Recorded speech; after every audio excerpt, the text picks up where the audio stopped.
We're here with Washington State women's basketball head coach Kamie Ethridge. Coach, your team is hitting the road again. You're going to Oregon after a road trip in LA where you guys went 0-2 and fell in overtime both games. Just talk a little bit about that game, about the last weekend. How's your team prepared, and how are you guys getting ready for the Ducks and the Beavers this weekend? Well, obviously, really disappointed in not being able to get at least a win on the road. Two hard teams for us to match up with.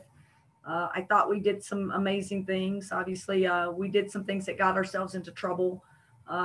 We didn't manage the zone very well against USC, got down and then made almost a miraculous comeback and to get back in the game and to put ourselves in a chance to win. So learning experience for both games. UCLA, again, made some huge plays to give ourselves a chance. And I think that's the thing we take away from those games more than anything, just like previous games. We're doing a lot of things well. We're doing a lot of things that give us a chance to win at the end, mainly defense and mainly rebounding and keeping ourselves in the game and managing the momentum swings that happen in a game. I just think the thing that we've got to take away and continue to improve on is just our offensive capacity, our spreading the ball around, getting more people involved in offense, not being reluctant shooters. I think there's all different kinds of individual challenges that we're putting on our team right now and individuals on our team. So, but they're open to it and they want to get better and they want to do whatever it takes for this team to succeed. So I'm looking forward to the next opportunity to get to play a top 10 team, I guess. Why not? Let's go. Yeah. You played in 3 straight overtime games here. What does that do for a team? Just mentally, physically, it's got to be a little bit of a grind there because you're just playing those extra 5 minutes, but you've played an extra 15 minutes, an additional quarter and a half over your last 3 games here. How do you think that's going to affect you guys just moving forward? And what are some of the things that you've been able to learn and take out of them? I don't think any of us even take much time to think about those things. I know I need to sub better. I need to get some rest for, a few of our kids that are logging too many minutes. It won't take them down very many minutes, probably in overall capacity, but I think just quick blows for, those kids that expend so much energy on the court and they have to do so much on the offensive and defensive end of the side of the ball. So I got to believe in the depth of our team, and I really do. I've got to spell some players, and we've got to get great production out of the bench. So I think that's the biggest thing is if we can be in overtime games, that means we're doing something right. Need to win some of them, but we also need to continue to grow our depth and get great quality off the bench. Talked a little bit before about getting production and having other players get involved, be it, the other facets of the game, be it scoring, be it rebounding. One of those players that you got that performance from on Sunday was Bellamaracate. She had her first double-double of the season. She scored 14 points, pulled down 16 rebounds against a top 10 team. What can she use and what can she learn from that weekend, and what can she grow out of it just moving forward? And how big is her development as you're looking forward, approaching the second half of the season? Obviously we want her to gain confidence in her defense and she really made some great plays. How we want to guard pick and rolls, how she has to pick up a guard and keep a guard in front of her, and then get to the board if a shot's taken. She really made some big strides in consistency of doing those things well. And the beauty is that it showed up in the stat sheet. Those kinds of numbers, they weren't lucky. She really played a good floor game on the defensive end of the court. So, and I love the points that she got. Again, she has to pick and choose when she can score it. I think people can double her and create some opportunities for her to have turnovers if she's not careful. If she just her instinct is just to grab it and put it on the floor and try to score it. And so she's got to fight her instinct of putting the ball on the floor every time she catches it.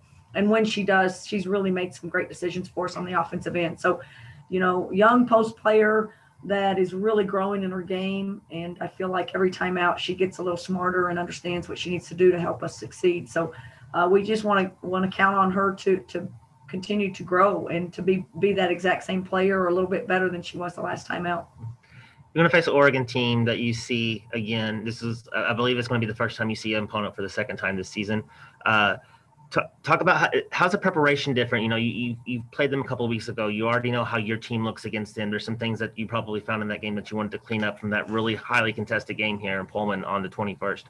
Just talk a little bit about that, and just how is preparing for them and seeing them the second time around maybe a little bit different as you're preparing for them the first time? It just seems like a different season. I don't think, we know them better.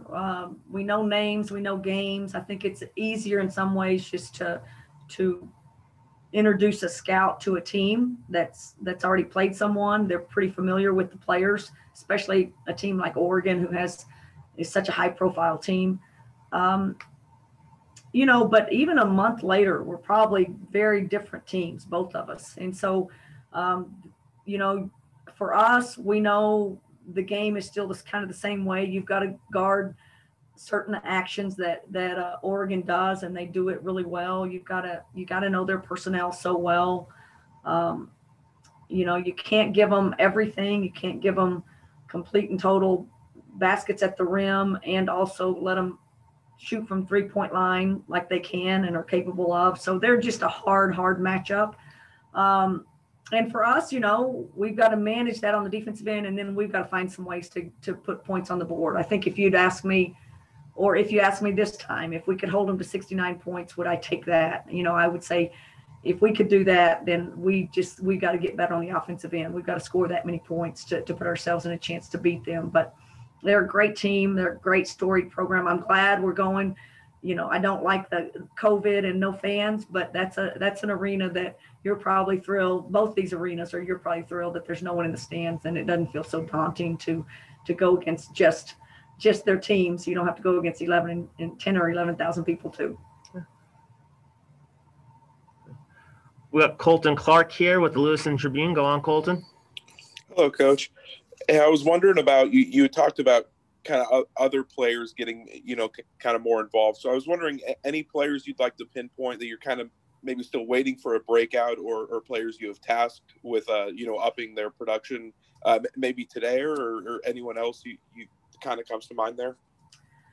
Well, I feel like I've had a pretty solid rotation with getting Grace Sarver in, and she's had a little, she's been solid for us. Probably not a real consistent scorer yet, but I feel like the rotation with her, Sherilyn Molina, those two guards seem to I go to them pretty quick and pretty often. I feel like I've got to get Ula a little bit more breaks. The challenge is out there for her. She played 38 or 39 minutes in that last game and took one shot. And she's more than capable of being a better and more of a threat on the offensive end. And she knows that. That wasn't normal for her, but it's kind of the same for Yo. Like if you're going to play significant minutes and 20 plus and 30 plus, then you can't walk away with 2 shots or 3 shots. You've got to find, you got to hunt your shot a little bit more. And we've got to do a better job of getting them involved in the offense. So Ula needs a little bit of a blow. I don't know if that's going to be Jessica Clark as a 4, or if that's Sheer coming in and giving us just the gutty performance that she can bring for us. And but again, I feel like I've got some players to work with that I can get those guys a little bit of a blow and keep our momentum and keep our scoring punch in the lineup as well. And I know you're always talking about the Ledger Walker sisters, but I'm kind of wondering, from earlier in the season to now, have they both sort of hit more of their stride as of late? And what is it that you can maybe pinpoint that they both improved on, kind of in recent weeks? Yeah. It's funny. Now we're watching replays of us playing Oregon State and Oregon. So a month ago, you're watching us play, and now you watch us recently. And, man, we play hard. And I think we play harder now than we even did in those 2 games early in the year. Those 2 players in particular, Crystal. So I'm really happy about that. Defensively, making an impact, how we can physically disrupt really good offenses in this league. That's been a pretty consistent thing that's happened. And I really credit that to our guard play. Those Ledger Walkers and Yo's been really, really solid. So I think that's something that we've really kind of dug in, and we want that to be our personality. We want to be able to depend on that.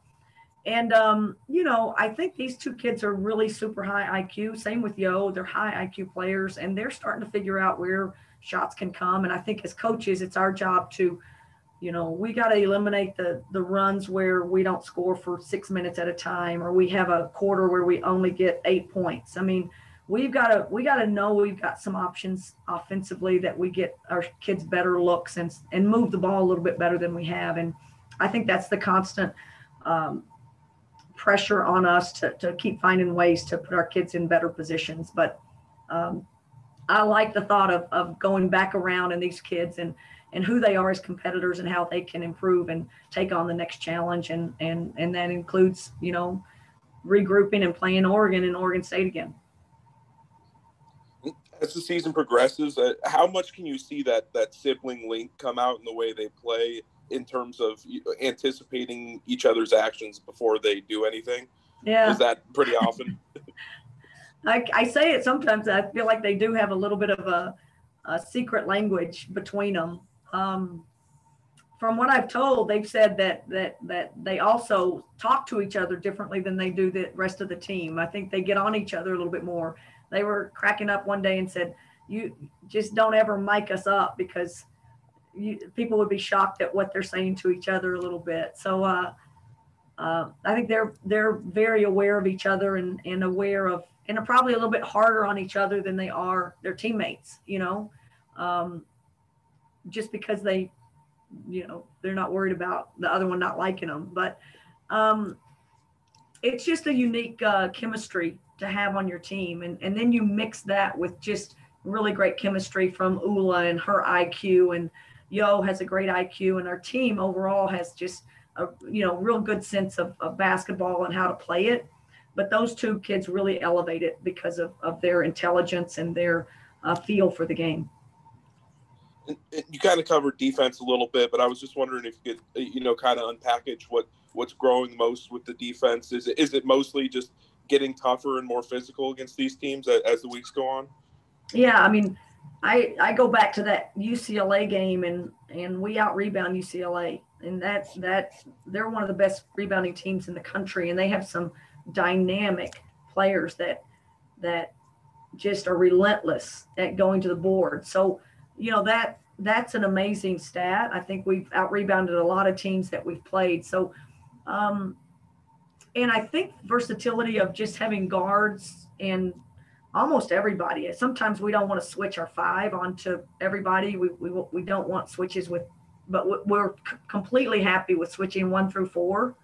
And our ability to guard, our guards, be able to guard post players without giving up layups, and for the most part, our bigger wings or posts being able to guard guards. I mean, that versatility makes you, it's disrupted the offenses that we've gone against. And I think as long as you can do that and not hurt yourself on rebounds, it's a great thing to have in our